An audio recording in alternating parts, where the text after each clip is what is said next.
Good morning. Sometimes life just isn't fair. Bad things happen that you really didn't cause or didn't ask for. I remember when Marcia and I lived back in Houston, we had a great dream. We wanted to build our own home. We drew up the plans, we formed the foundation, we dug and put in the plumbing, and then we started framing the house. It was going to be a two-story home, and we had it to the second floor. And then some bad storms came through Houston. Our home was going to be out on an acre and a half of land, so there weren't a lot of homes around us. A little tornado came through and really tore up the area, and it destroyed the home. I remember driving out there and suddenly seeing these sticks of wood we had worked so hard to put up were just spread everywhere. And I really thought, how could this happen to us? It was 7 years ago. Marcia and I had been out to Colorado to celebrate our 40th wedding anniversary. We went to Colorado. It was in January. It was snowy. It was just beautiful. And we were even saying before we left, this has been the perfect vacation. And we got home and walked in the back door and heard water running and took a few steps and realized water was coming down the hall. A water pipe in the ceiling had busted and our home was flooded. In the end, we would have to live upstairs on the second floor for 6 months while all the damage was being repaired. And we just kind of thought, how could this have happened to us?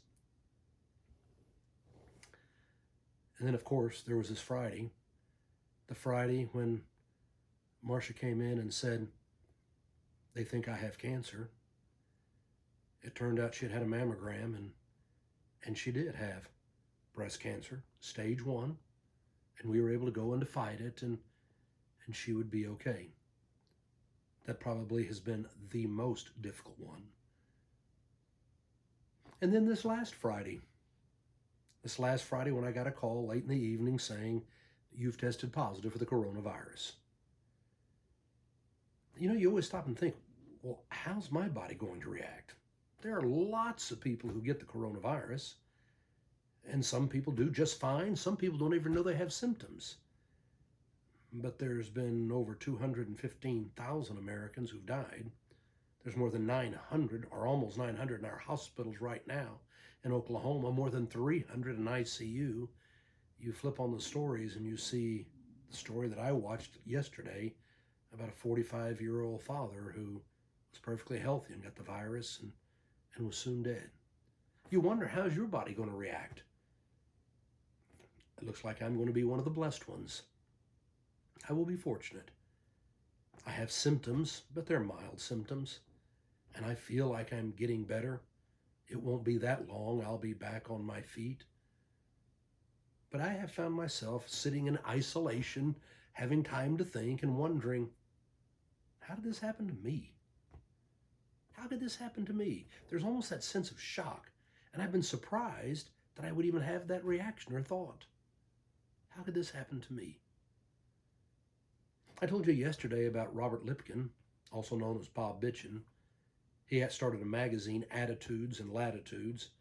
Bob stands 6'6", 300 plus pounds, tattoos all over from when he used to be in a gang and a motorcycle gang.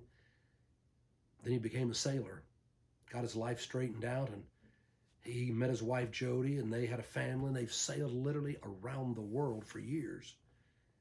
And Bob now is up in his 70s, and he's retired. They sold the boat, and they bought a home there in California. Still publishing a magazine because he loves it so much.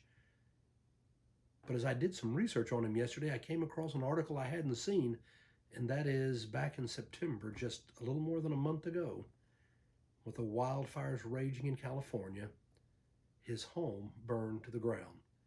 They lost everything. And he's had a lot of struggles in his life. I know that there's anyone he should be able to say, how could this happen to me? But I know that's not what Bob is going to be saying.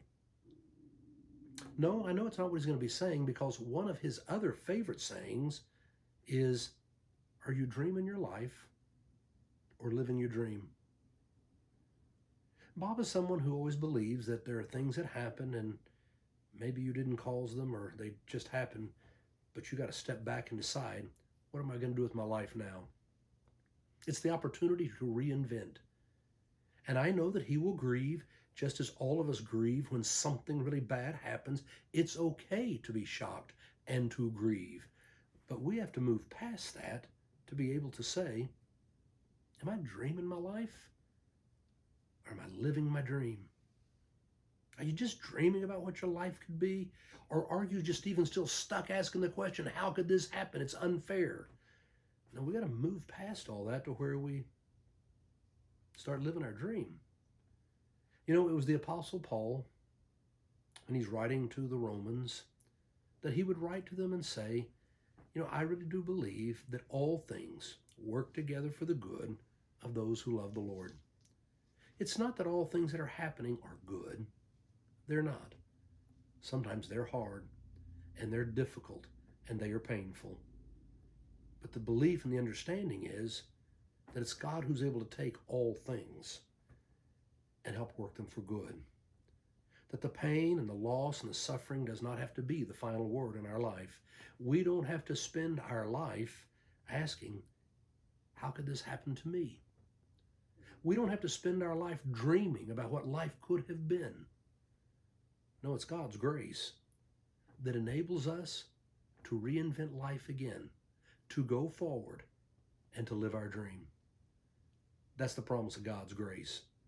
Paul would go on to say, I am sure there is nothing in life nor death, there's no angels nor principalities, nor anything present, nor anything to come that can separate us from the love of Christ. It's because you and I know the love of Christ. We move past asking, how could this happen to me? And we get on with living the dream. Have a great day.